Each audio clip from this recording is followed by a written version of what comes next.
जय सावित्री. माझे नाव ज्ञानेश सुरेंद्र भोसकर. मी 10वीच्या वर्गात शिकतो. आज मी तुम्हाला एक गाणं शिकवणार आहे. त्याचे नाव एक होती इडली आहे. एक होती इडली, ती आली, ती होती चीज. ती रागात रागात आली, सांबारात जाऊन बुडाली. सांबार होते गरम गरम, इडली झाली नरम नरम.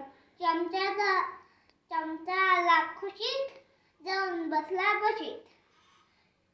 चमच्याने पाहिले इकडे तिकडे, इडलीचे केले तुकडे तुकडे. इडली झाली मस्त, ज्ञानेशनं केली